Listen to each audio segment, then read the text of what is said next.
अस्सलाम वालेकुम। मेरा नाम मोहम्मद अली है। आज जो हमने टॉपिक डिस्कस करना है, क्योंकि हमने विंडोज़ सर्वर 2022 एडमिनिस्ट्रेशन की कंप्लीट सीरीज़ शुरू की हुई है और आज के जो हमारा टॉपिक है जिसको हम डिस्कस करेंगे वो है डीएचसीपी सर्वर। डीएचसीपी सर्वर किस तरह वर्क करता है, डीएचसीपी सर्वर की रिक्वायरमेंट्स क्या होती है और डीएचसीपी सर्वर को हम क्यों यूज़ करते हैं, डीएचसीपी सर्वर मैंडेटरी क्यों है। डीएचसीपी सर्वर से बनता है dynamic host configuration protocol. DHCP कौन सा है? डायनामिक होस्ट कॉन्फ़िगरेशन प्रोटोकॉल है। अगर हमारी ऑर्गेनाइजेशन छोटी ऑर्गेनाइजेशन है जिसके अंदर 15 से 20 कंप्यूटर्स हैं, यानी 15 से 20 नोड्स हैं, तो फिर हमें डीएचसीपी की ज़रूरत नहीं है। फिर बंदा वहाँ पे मैन्युअली जो है स्टैटिक आईपी अपने क्लाइंट्स को, जो क्लाइंट मशीन्स हैं, उनको असाइन कर सकता है। अगर हमारी बड़ी ऑर्गेनाइजेशन है, वहाँ पे सपोज़ 2000 क्लाइंट्स हैं, 3000 क्लाइंट्स हैं, 4000 नोड्स हैं, तो ज़्यादा बड़ी अगर ऑर्गेनाइज़ेशन है, अगर सपोज़ 100 नोड्स भी हैं, तो उसके लिए भी डीएचसीपी सर्वर मैंडेटरी है। अगर फ़र्ज़ किया सपोज़ 4-5 हज़ार हमारा नोड्स है, उस 4-5 हज़ार नोड्स को अगर डीएचसीपी सर्वर ना हो, उसको अगर हम मैन्युअली असाइन करें, तो उसके लिए काफ़ी फिर हमें क्या है, बंदों की ज़रूरत पड़ेगी और बहुत ज़्यादा टाइम उसके ऊपर कंज़्यूम होगा। हर नोड के ऊपर जाकर उसको मैन्युअली आईपी असाइन करें। अब 5,000, 10,000, 15,000 कंप्यूटर्स हैं या नोड्स हैं जो, तो उनको इतने बंदे, कितने दिन लगेंगे, कितने बंदों की ज़रूरत पड़ेगी मैन्युअली आईपी देने के लिए। तो इसलिए फिर ये है कि डीएचसीपी सर्वर एक बना दिया जाता है, जो डीएचसीपी सर्वर उन सबको खुद ही आईपी असाइन कर देता है। आईपी एड्रेसिंग को अगर हम देखें, तो आईपी एड्रेसिंग में क्या है कि 2 तरह के आईपी हैं। एक है static IP address. Static IP address वो है जो हम मैन्युअली असाइन करते हैं, तो उसको स्टैटिक आईपी एड्रेस कहा जाता है। जो स्मॉल ऑर्गेनाइज़ेशन होती है, वहाँ पे कौन से स्टैटिक आईपी दिए जाते हैं, वहाँ पे डीएचसीपी सर्वर नहीं होता। अगर 15 से 20 कंप्यूटर्स हैं, तो वहाँ पे फिर स्टैटिक आईपी यूज़ किया जाता है, मैन्युअली आईपी असाइन कर दिया जाता है। डीएचसीपी सर्वर परचेज़ करने की, उसको लगाने की ज़रूरत नहीं पड़ती। अगर हमारी बड़ी ऑर्गेनाइज़ेशन है, 50 से ज़्यादा हमारे पास हैं कंप्यूटर्स हैं, तो ऑर्गेनाइज़ेशन जितनी बड़ी होगी, तो उसके लिए उतना ही डीएचसीपी सर्वर मैंडेटरी होगा कि डीएचसीपी सर्वर जब हम लगाएँगे, तो डीएचसीपी सर्वर क्या करेगा, उसको उनको असाइन करेगा। यानी ऑटोमैटिकली जैसे ही कोई कंप्यूटर ऑन होगा, नोड ऑन होगा, वो रिक्वेस्ट करेगा आईपी की डीएचसीपी सर्वर से, तो डीएचसीपी सर्वर उसको क्या कर देगा, आईपी असाइन कर देगा। ये जैसे ये हमारा डीएचसीपी सर्वर है।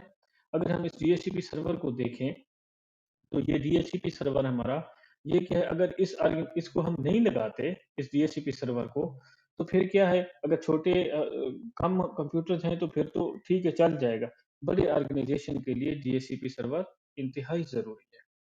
और इस डीएचसीपी सर्वर को अब हम यहाँ पे इंस्टॉल कैसे करते हैं? आज इसकी इंस्टॉलिंग हम जो है ना वो सीखेंगे कि भई इस डीएचसीपी सर्वर को कैसे हम इंस्टॉल करते हैं।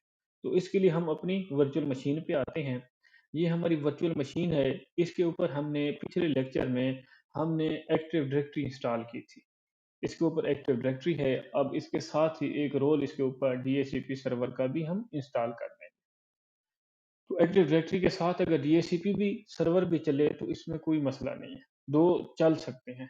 ज़्यादा 2 से ज़्यादा किसी उसके ऊपर सर्वर के ऊपर हम 2 से ज़्यादा सर्विसेज़ हम नहीं चला सकते। एक सर्वर के ऊपर हम 2 सर्विसेज़ अगर चलाएँ तो वो इतना प्रॉब्लम नहीं होती। तो अब ये है कि अब हमने पीछे डोमेन बनाई थी अपने पिछले लेक्चर में, तो वो हमें यहाँ पे शो हो रही है आज़ाद डॉट कॉम। फायरवॉल भी हमने इनेबल की हुई है और हमारा ये जो वर्चुअल मशीन है, इसको हमने अपने लेक्चर में डिस्कस किया था कि हमने स्टैटिक आईपी देना है। सर्वर जब भी हमने कोई भी सर्विस इंस्टॉल करनी है या सर्वर जो होगा उसका आईपी हमेशा स्टैटिक होगा। तो ये हमारा स्टैटिक आईपी है। तो हमने इसके ऊपर कौन-सा इंस्टॉल किया हुआ है ऑपरेटिंग सिस्टम, ये आप देख सकते हैं, Microsoft Windows server 2022 standard addition. इसके ऊपर एक्टिव डायरेक्टरी पहले से इंस्टॉल है, तो अब हम इंस्टॉल करेंगे डीएचसीपी। डीएचसीपी का रोल इंस्टॉल करेंगे, डायनामिक होस्ट कॉन्फ़िगरेशन प्रोटोकॉल। उसके लिए हम क्या करेंगे, ऐड रोल्स एंड फीचर्स में आएँगे। यहाँ पे आने के बाद नेक्स्ट करेंगे। नेक्स्ट करने के बाद इसी रोल बेस्ड और फीचर बेस्ड इंस्टॉलेशन को ही एज़ इट रहने देंगे और हम नेक्स्ट करेंगे। नेक्स्ट करने के बाद यहाँ पे हमें कन्फर्मेशन जो है ये पूछ रहा है, जो मेन्यू ओपन हुआ है कि भई आपका जो होस्ट नेम है वो AD01 है, जो आपका डोमेन नेम है वो आज़ाद डॉट कॉम है। तो हमने कहा यही है हमारा, होस्ट नेम भी यही है, डोमेन नेम भी यही है। आगे आईपी का हमें जो है बताया जा रहा है कि आपका आईपी यही है, यही कन्फर्म है जी, हमारा आईपी यही है और ऑपरेटिंग सिस्टम भी जो हमने इंस्टॉल किया हुआ है, वो सर्वर 2022 स्टैंडर्ड एडिशन इंस्टॉल किया हुआ है। तो इसके बाद हम इसको नेक्स्ट करेंगे। नेक्स्ट करने के बाद यहाँ पे हम डीएचसीपी सर्वर का जो रोल है, उसको टिक करेंगे, उसको इंस्टॉल करेंगे। जैसे ही उसको टिक करेंगे, चेक करेंगे, तो ये हमसे अब एक दूसरा मेन्यू ओपन हुआ है कि भई इसके जो साथ जो फीचर्स हैं, वो भी आपने इंस्टॉल करने हैं। हाँ जी, फीचर्स भी इसके साथ जो हैं, वो भी हम इंस्टॉल करेंगे, ऐड करेंगे। ऐड करने के बाद हम क्या करेंगे, नेक्स्ट करेंगे।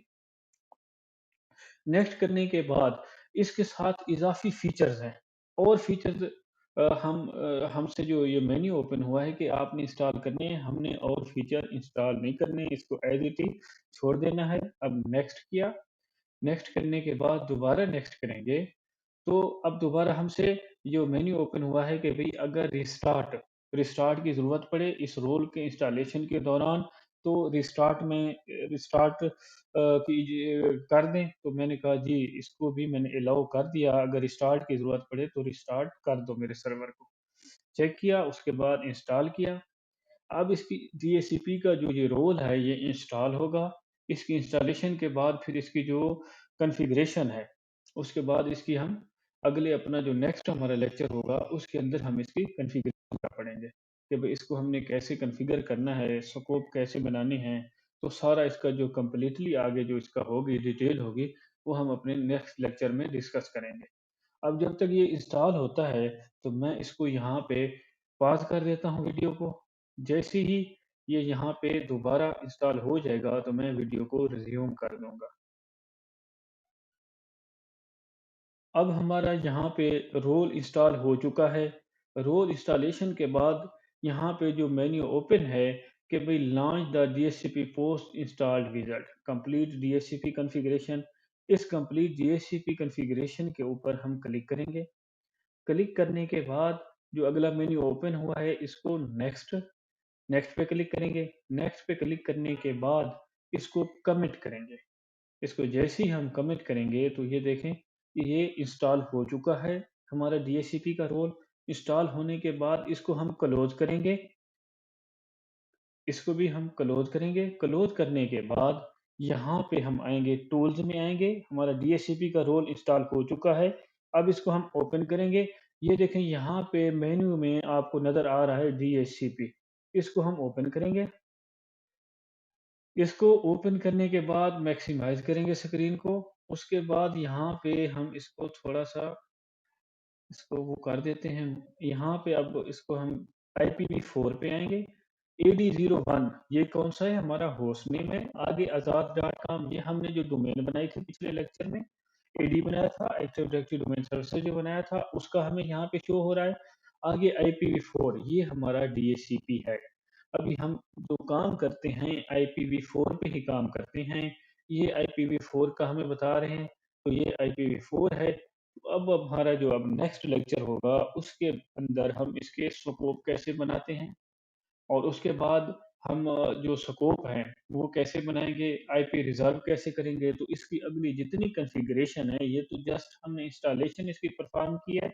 अगले लेक्चर में हम इसका पढ़ेंगे कि भई इसकी कॉन्फ़िगरेशन कैसे करते हैं, स्कोप कैसे बनाते हैं, उसके साथ अगर रिज़र्व करना हो तो रिज़र्व कैसे करते हैं। तो इसको कंप्लीट डिटेल के साथ इंशाअल्लाह पढ़ेंगे। तो आज का लेक्चर यहाँ तक ही। गुज़ारिश है कि चैनल को सब्सक्राइब कर लें, लाइक करें, शेयर करें और बेल आइकन को क्लिक करें। आज का यहाँ तक ही। नेक्स्ट वीडियो के साथ हाज़िर होंगे इंशाअल्लाह।